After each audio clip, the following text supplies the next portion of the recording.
So, Tony, you've been telling me a number of times today that you really enjoy doing these reaction videos that you've been filming lately. And I'm curious to know, what is the real thrill of it and the appeal of it that's pulled you in and kind of gotten you addicted to it as of late?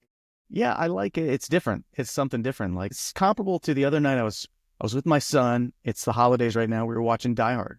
And from the top, I'm like, you tell me, is this a holiday movie or not? I just wanted to see his reaction. I want to see how he react. And at first, he's like, there's no way this is not a Christmas film. What do you think, Mike? Is Die Hard a Christmas film or not? It is a holiday film. I wouldn't call it a Christmas film, but it is a holiday themed film. Yeah. This is the pinnacle argument. If you watch the film, what was the last time you saw it?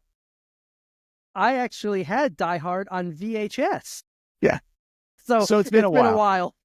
So the score in Die Hard, it's either Deck the Halls or it's the dun dun dun dun dun dun dun dun dun. It's that. Yeah, yeah. Even the score throughout the film teases that. I didn't notice that until this time. If you watch the film again, from the minute it starts to the minute it ends, it is Christmas all the way through. So there's a whole slew of people out there that say Die Hard is not a holiday film. There's no way. It's an action movie. It's not a Christmas film. Totally incorrect. It is 100% a Christmas film. There's Christmas themes throughout. So I love watching and seeing my son, who never seen it, react to it. And by the end, he said, this goes back to your question. I said, does it hold up? He said, yeah, this holds up. This is good. And he's 12 years old right now. Like, for a movie from 1988 to hold up. So seeing that reaction is enjoyable. And it's something I think us as human beings just like sharing experiences, and it brings people together. So reacting to stuff online, reacting to placements, reacting to video games, whatever it is, I think it's fun. I think it's fun to watch. I think people enjoy seeing those things, and I enjoy creating them. The thing about Die Hard, now that you say that, as I'm remembering it, is the thing that made it a Christmas film is it was so based on a timeline, and so actually that film probably would not have been what it was if it happened in the middle of summer on July 18th. Right. So that was Die Hard 3. Okay. Which I did not have on VHS. In New York. Yeah, it was and Die Hard 2's like at an airport with all the snow and whatnot. But right, there's a Christmas party at the company, and yeah. It's all Christmas. Every time there's music, even source music, there's like sleigh bells in it. There's I think a Run DMC song in it in the beginning, and it's one of their holiday songs. Okay. All right. And so when is your reaction video to the Die Hard soundtrack coming? That's a good call. That is a good call. But, you make a good point about that, because now that, when you really analyze what was going on in that film, it was subliminal, right? Like, we're talking about it now because of the realization, but it was subliminal. But the reality is that when it was being created, the entire music production team, were in full alignment to very intentionally create a holiday-themed soundtrack. Yeah. Brilliant. Yeah. Those to make people nostalgic for it. It creates a sense of nostalgia anytime you do holidays, right? Those are the subtle film production elements that when you discover them so many years later, after you've been watching the film for many years, or you're a fan, like you are, to re-experience that and go, oh my gosh, this is a Christmas music theme, right?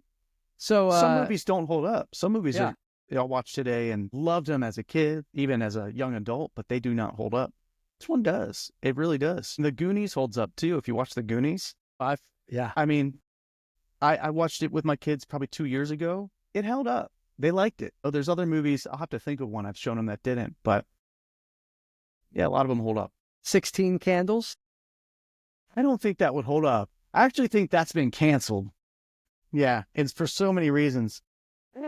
And that's another thing too. I will watch films from the time that have a lot of stuff that today would not fly.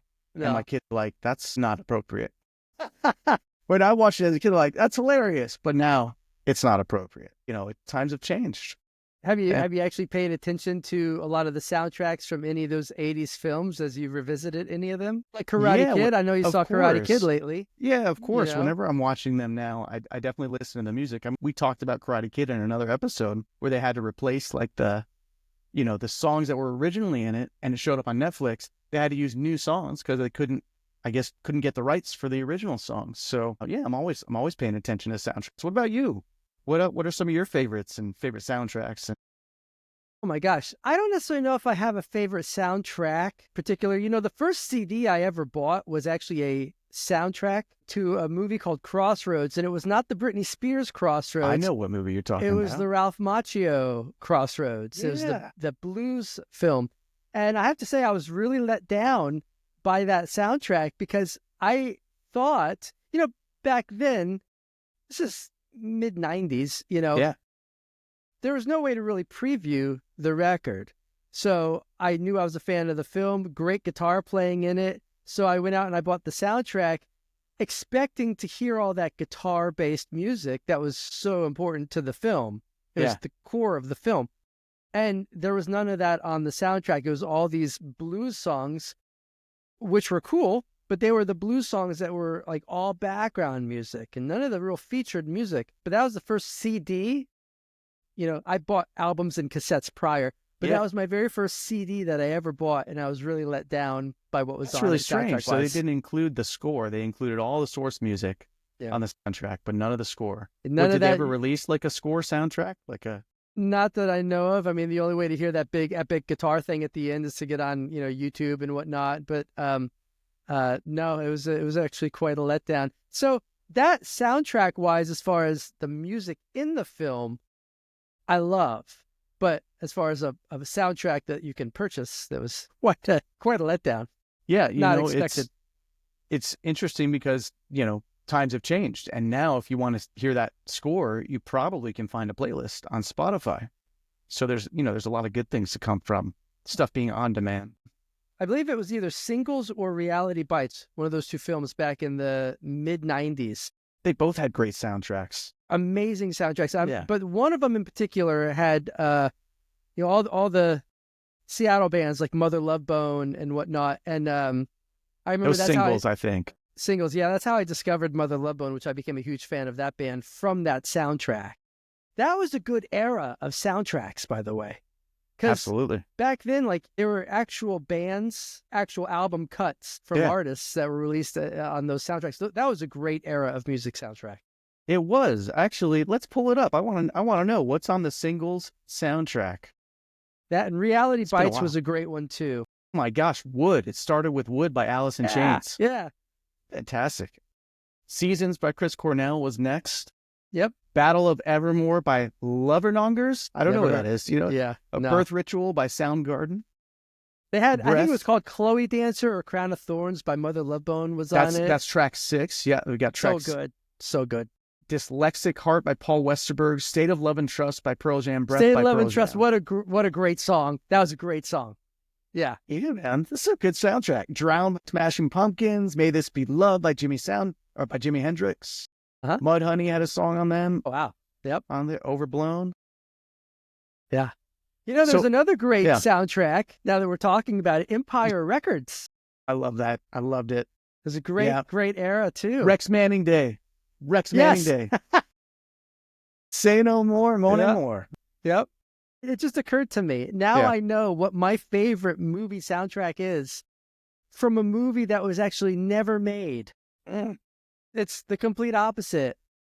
Garth Brooks did an album as an artist named Chris Gaines, and it was the soundtrack from a film called The Lamb that was apparently never filmed, but it's Garth Brooks. It basically is a soundtrack of this fictitious artist named Chris Gaines through his entire career. Yeah. And it is incredible. The songwriters are all hit songwriters who wrote these songs, and it covers everything from rock to R&B. And that was actually my first real introduction to Garth Brooks. And I'm not really a country fan at all.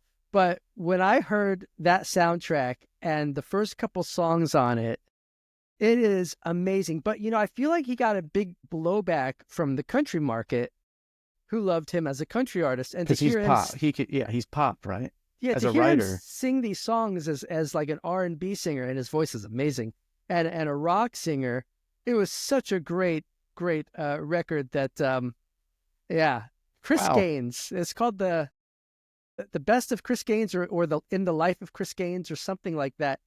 It'll blow you away if you listen to that soundtrack. Wow. I wonder Yeah. if someone's picked it up and released it since then. That's odd that they wouldn't put that out. It was out. The Okay. soundtrack was out, but the film I don't think was ever made. Lamb have to be revolved around Chris Gaines, a fictional rock singer. Huh. And he TV movie. actually It was a TV movie made for TV. 1999. did they release it? Let's see.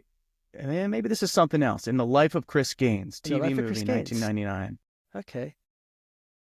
Well, anyway, he had a whole different image, and he took all these photos of him like at different stages of being the Chris Gaines character through his career. And again, I just don't think that the country market, who was his fan base, really. Well, no, because he's like it. the pinnacle country artist, right? He was like the man. Yeah. So I could see that. That makes sense. Great soundtrack, though. Yeah. If your son is young, but as he gets older, I'm sure you're going to introduce him to vinyl, right? I have a massive vinyl collection. Absolutely. Yeah. I just played it for Jude, and he's 12 now. My son Jude, he's 12 now, and he had heard vinyl before, but he didn't really get it. Now he's into music. He listens to his AirPods on the way to school. I played him vinyl off the record player, and his jaw dropped. He's like, it sounds so. Yeah. Yeah. I had a very interesting experience at my Nashville house. I had a guy coming over to my studio. He was 22 or 23, and my studio was on the second floor of the house over the garage, a big bonus room. But to get there, you had to go through the loft area, and that's where I had my record player. And as he came up the stairs, I was just sitting up there, and I was playing either playing Thriller or I was playing Van Halen 1. One of those two, I don't recall. But I remember as he was coming up the stairs, he got to this top and he stopped, and he had this weird expression on his face. And I just kind of looked at him to wait to hear what he was going to say. And he goes, "What is that?"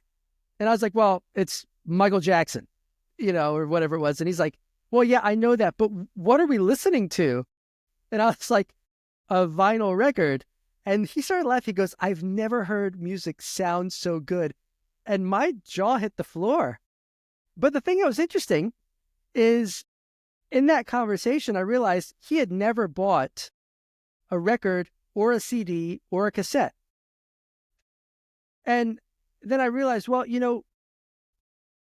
he came up in the era of like Kazaa and LimeWire and Napster and the file sharing networks. That was the norm, yeah. And so he had never heard like full quality music. It was always those low quality MP3. Yeah, and it sounds very digital. And people who are audiophiles recognize it, but people who are average consumers that only know digital, when they hear vinyl for the first time, dude, you should do a vinyl reaction, like reacting to something on vinyl for the first time, or I don't know, maybe there's something there. I feel like there's something there.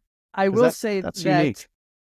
For anyone, I always have an experience when I listen to certain vinyl records. For example, like Van Halen 1. When I first got Van Halen 1 on vinyl, which was probably like 6 or 7 years ago, I put it on my record player. And the record player I have is like a 1956 or 1957 Blaupunkt console record player. Yeah. So it's not hi-fi. It's just awesome. Yeah, yeah. And I remember the very first song on Van Halen 1 is Eruption, this crazy guitar thing. And that record came out in 1978. And as I was listening to it, of course, I've heard the song a zillion times. I've played it and learned how to play it, but I never heard it on vinyl. And I had that experience of putting the actual needle on the record. And I immediately thought, my gosh, if I was like 15 years old in 1978, and I heard this coming through the stereo speakers, and I was looking at the photo of these guys on the back of that record like I would think these guys just came from outer space. It was just such a holy crap moment. And I think that's probably what people experience when they like listen to a Kiss record and they look at these guys with the makeup. What an experience. Yeah. To go home from the record store, sit down and not have distractions and look at the actual record and flip through it and listen to it through the speakers. And my gosh, that's a great era. So this all brings it back to your first question. What are you liking about making these reaction videos? And that's what you just described. That's it. That's the experience. It's sometimes kids, I say kids, but it's true. Kids, they like to watch other gamers on YouTube just play video games. I didn't get it for so long. I didn't get it. And that's what it is. They like seeing them react, how they react to playing the game, because they're experiencing those reactions through other people. And as a viewer on YouTube anyway, you can experience someone else's experience with them. So that what makes it pretty unique and interesting. I never thought about that. Actually, that's a good perspective. You're experiencing someone else's experience. Yeah, it's like a watch party. You know, YouTube, and now you can have VR watch parties with Meta, and you can meet up your buddies in Meta, and you can have, hey, let's do a watch party. We're going to watch the premiere of this on YouTube together. You know, there's like reacting and experiencing things together, even though you're not in person. It's pretty powerful. It's pretty powerful. That actually makes me think of when I was in my late teens, early 20s. I had a small core group of friends back home, and every Friday or Saturday, we would all rent a movie. Someone would rent a movie on VHS, and we would come to my house, and we would all watch that movie and just kind of sit in the living room. My parents would be off doing something, and we would just all watch a movie together on Friday or Saturday night. I grew up in a small town, so that's what we did, man. You know? What movie? Give me a movie. What was one of the movies you watched? Well, let's see, at that era, it probably could have been a movie like Reality Bites. Yeah, actually it was, because Reality Bites came out and Singles came out back when I was like just leaving high school. So yeah, it would have been that era of Reality Bites and Singles. And I remember the first time we watched The Usual Suspects, Great movie. Got to the end of the movie, and right when it was done, it was probably like 11 o'clock, and I was like, we gotta watch it again. Now we know what happened. Safe. But part of that fun was the experience of hanging with your friends and laughing and experiencing the film together, and then, going to Blockbuster Video at like 6:30 in the evening and picking out a video. Those are good times. Blockbuster Video. Now, they put our family video store out of business very quickly. So I have bittersweet feelings towards them, but I get it, because if we didn't have that video store, I wouldn't be as into movies as I am, watching them nonstop at that video store. And then Blockbuster came in, and they had like, instead of getting 3 copies of one movie, right, they had like 20, 30 copies.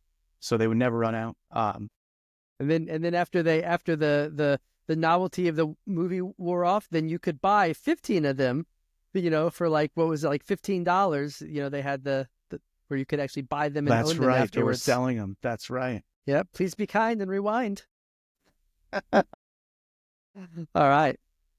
That's awesome, awesome, been a good man. Conversation, dude. Yeah, I like that. That's a good idea. I never thought of the whole concept of reaction videos as experiencing someone else's experience. I'll have a fresh viewpoint now next time I watch one of those. Yeah, dude. If you're interested in getting your songs into your favorite films, TV shows, commercials, trailers, and video games, you're going to want to check out the free guide below.